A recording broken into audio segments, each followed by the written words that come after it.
You've worked with the late great Patrick Swayze, 1995's To Wong Fu, Thanks for Everything, Jolie Newmar, and 2001's Donnie Darko. Do you have any memories of him that you'd like to share? Well, we were in acting class together, as I mentioned, and with Milton Gonzalez, and we worked on Who's Afraid of Virginia Woolf together. Oh yeah, yeah. And it was extraordinary working with him. And it was around the time that I was starting to accept myself as a character actress. And Martha's a tough old broad. And when I had envisioned myself, as some gorgeous ingenue, and then now I'm playing, Martha, it was hard for me. And there was a beautiful actress named Darlene Flugel who had been a model, and she was playing Honey. And other guy, Cal Bartlett, who was playing George, were, flirting with her and paying her attention. And I got tears in my eyes. And he said, "What's the matter?" And I said, "Oh, character actress," whatever I said.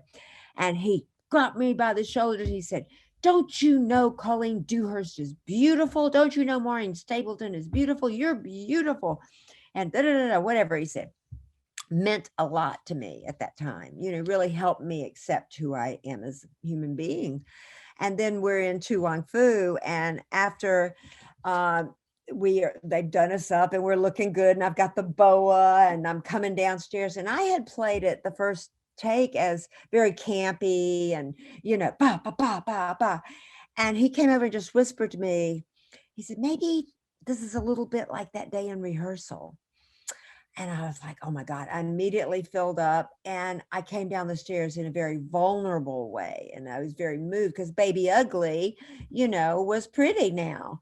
Mhm. And it was the last take. It's the only take that we had for the rest of the day. And that's the one they used. So I have him to thank for that. And then when I was auditioning for Donnie Darko, there's a lot of stories. I really wanted to do it. I knew Jake since he was 3 years old. And the night I read the script, I was here by myself, and I found myself standing in the middle of the bed when I finished it. It was about 11:30.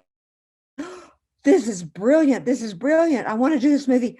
So by the time I got into that audition the next day, I came in like a tornado, just Kitty Farmer all over. And I did the reading, and I messed up on the last line, which is, the famous line of "Sometimes I doubt your commitment to sparkle motion." So what I said was, "Sometimes I doubt your commitment to miracles in motion." And oh my God, they just laughed. And they had told me that Patrick Swayze was playing that part. And I said, "You just have to give me this part," which of course is also very Kitty Farmer. Sean McKittrick told me later, he said, "As soon as you walked in, we knew you were the one."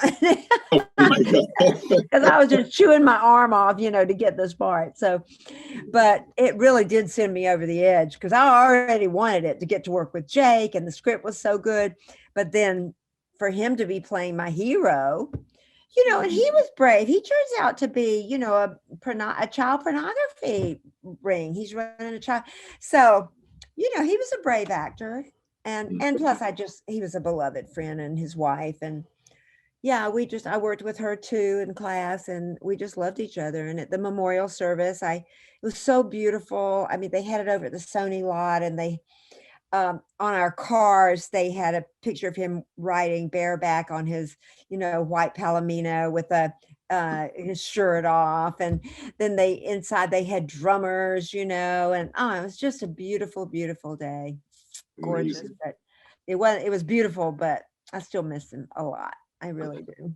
I think Yeah. I Oh, think it's yeah. No, I was gonna say I think we all do. And remember, I told Netflix has the movies that made us, and we went back. And I don't know if you've ever seen, but if you ever get a chance, Dirty Dancing, they show how they actually made it, how he got picked, and all this stuff. It's like, man, we never saw this stuff before, and just to see him offset, no, he was a football player, he injured himself, he was a classical dancer. Like you learn so much about him, and it's like so amazing. So yeah, I think we both share that same sentiment. Yeah, it hit hard because I mean he's one of those actors I was looking forward to watch gracefully Mm-hmm. transition into different roles as he got older. Mm-hmm. That's it's something And that he we'll would never have. get. Oh Oh yeah, yeah, easily, especially easily. with like I could see him headlining a streaming series, Mm. trying out a different character. How wrong was I that I used to confuse him when I was younger all the time with Kurt Russell all the time? Well, I don't. they both had the It hair. was. I Oh, think it was the hair. It had to Yeah. be. All right. So we're fanning out. We're sorry. there's a movie you might like to check out called Without a Word.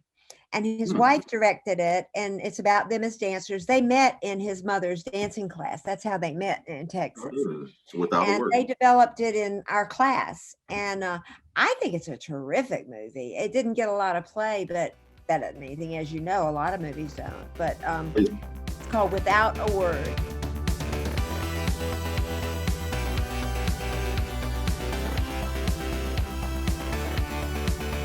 Why don't you subscribe? It'll last longer.